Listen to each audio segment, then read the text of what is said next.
Don't lick your wounds. See, something I noticed when I'm in a certain amount of pain or a certain amount of suffering is that I like to do unhealthy things to make up for it. See, when I go to the gym and I work out really hard and my muscles feel pain, I like to cover that pain up with food. Whenever I feel anxiety, I like to cover that up with food too. Being on a cut like this, being in a calorie deficit, it's not a very good dichotomy there now, is it?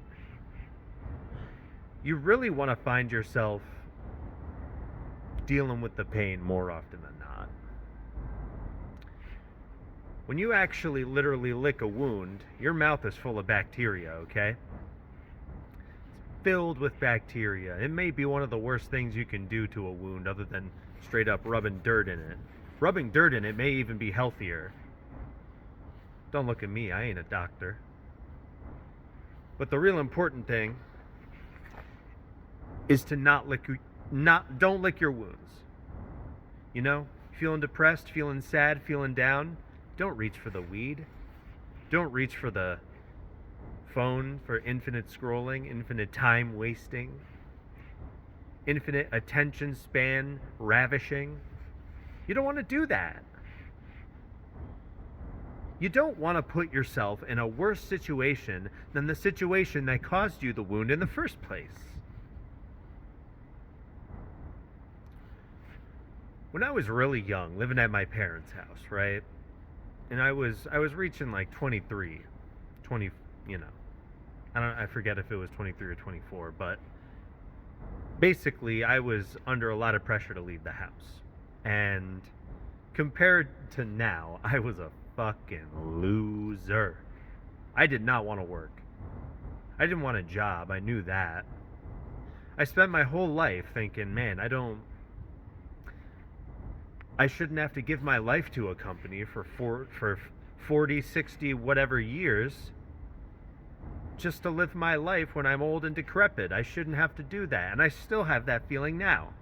But back then, I didn't know what to do, and I also didn't know how to do it, and I didn't have the discipline to learn how to do it. I didn't. So what did I do? I covered it all up. I smoked weed. I played video games. I ate a lot. Hell, there was a moment when my parents were talking to me once, and something really stressful came out, like in the conversation about what I was going to do for a job, or what I was going to do to get out. Some stressful conversation, right? And I had a little weed pen in my pocket. And I was so hooked on weed that without thinking about it, I pulled it out in front of my parents to reflexively just hit it because I was stressed.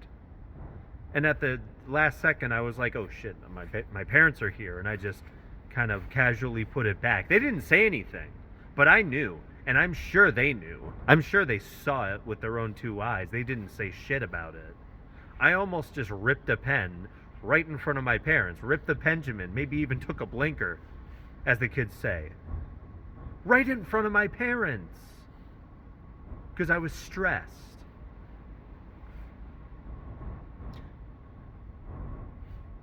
You can't lick your wounds.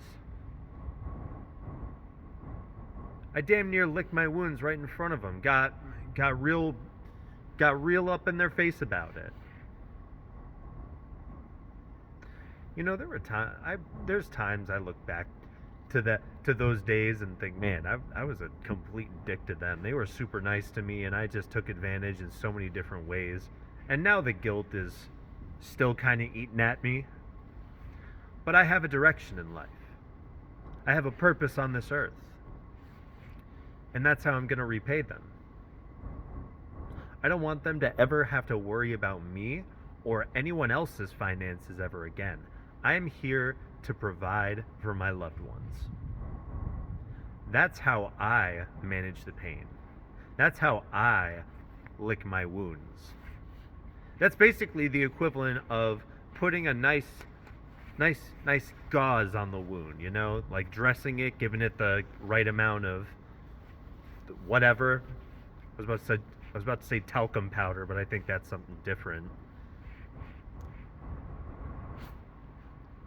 You gotta actually address the wound. You cannot just lick it forever and ever. Otherwise, it's not gonna get better. You gotta look deep inside yourself. You gotta meditate on things. You've gotta feel the feeling. You gotta feel the instincts to wanna do the bad thing, to jerk off, to smoke weed, to whatever. And you gotta sit with it. You gotta keep yourself from doing it, and you gotta sit with it. You gotta just feel yourself in that emotion. Feel that emotion. Get used to what that emotion and that feeling is like. And that's the only way you're gonna build up a tolerance to that feeling. And that's the only way you're gonna be able to endure not having that thing, not having that bad habit. Like, smoking weed's a perfect example, right? You smoke enough weed, you develop a tolerance, meaning it takes more weed to get you the same type of high. This is like the opposite of a tolerance. This is like the opposite of a tolerance. It's the other end, it's the other side of the coin, is what it is, all right? You don't smoke the weed.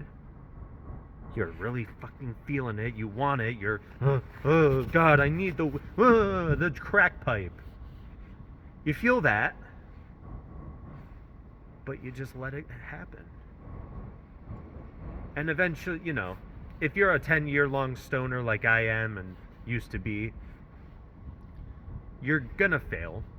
You're gonna hit the pen again. You're gonna have relapses, all that stuff, right?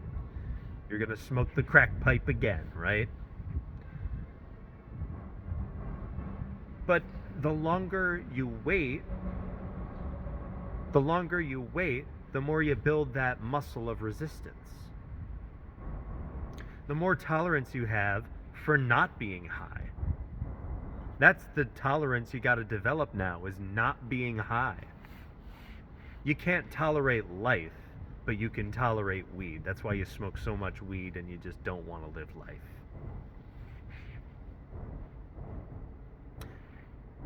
Apply this to everything. Apply this to running, apply this to writing, apply this to making your dreams come true. And don't lick your wounds. I'll see you in the next one. Peace.